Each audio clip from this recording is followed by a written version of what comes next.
Today I am talking about contract costing. Contract costing, it is one of the major costing there. In case of a big job, there we apply this contract costing. There are two parties are involved. One is the contractor and second one is the contractee.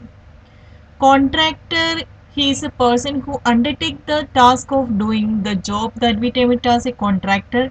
But in case of contractee is the person on behalf of the task is done that we term it as a contractee. Suppose I have a plot of land. That case I am the contractee and I call a person who is a builder. That person that we term it as contractor, and the contractor and contractee sit together and negotiate the price of the contract that we term it as contract price. And contract costing, that is mainly applicable in case of civil construction, engineering project, shipbuilding, road, railway line contract, construction of bridges, etc. What are the features of contract costing? First one, contract costing, it is applicable undertaken according to the specific requirement of the customer.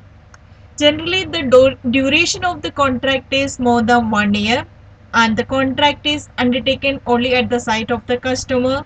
Contract work mainly consists of construction activities, and the separate account is maintained and prepared for each and every contract in order to find out the profit earned by each contract separately. So, for example, in case of a contractor, there are two contract. One is contract A and second one contract B.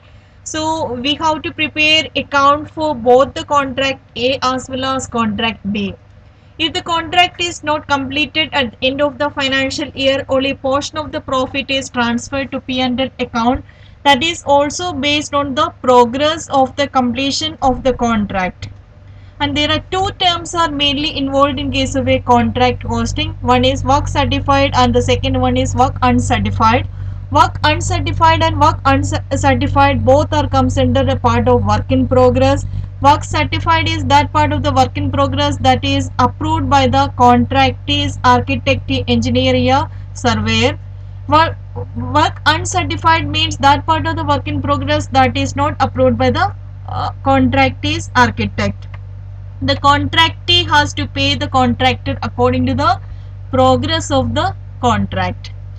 And work certified and work uncertified both comes under work in progress and it is shown on the credit side of contract account. Contract account is the account of the contractor, so all the expenses which goes to debit side of the contract account, because contract account is considered it as a nominal account, and all material, labor, expenses, overhead, if any expenses which are related to fixed expenses, that also goes to debit side of the contract account. Credit side of the contract account, work certified, work uncertified, material returned, material transferred, material in hand, plant and machinery in hand, all are goes to credit side of the contract account. And payment based on architect certificate, the architect or engineer has to provide a certificate based on the approval of the contract, and based on that the contractor has to pay to the contractor. So it is also known as progress payment is made in case of, and payment is needed for the contractor, because if no payment is received until the completion of the contract, the financial resources of the contractor could surely become strained. Next one, in case of incompleted contract, the total profit means the notional profit, the entire notional profit is not transferred to profit and loss account. So we have to compare the work certified as well as contract price in order to find out the amount to be transferred to P&L account. So there are mainly four conditions in order to calculate the profit to be transferred to P&L account. First condition, we compare the contract price and work certified. If the work certified is less than one-fourth of the contract price, then no profit is transferred to P&L account.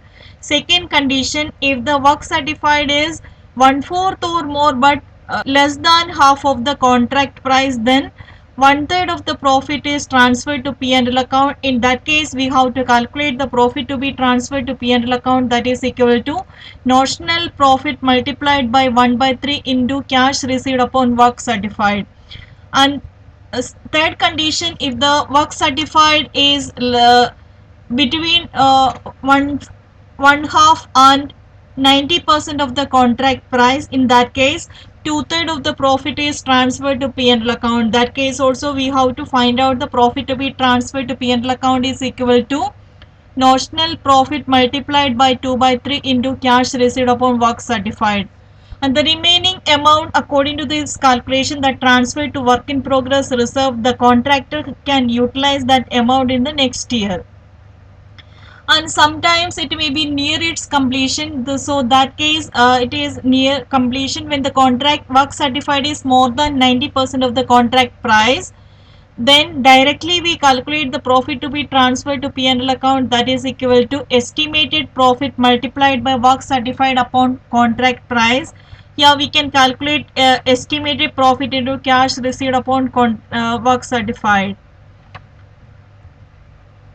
And loss on incompleted contract should be transferred to P&L account whatever may be the stage of completion of the contract, and the contractee has to pay the contractor according to the completion, according to the work certified, and the remaining amount that we can transfer it to work in progress reserve. And this work in progress we can utilize it in the next year in case of incompleted contract.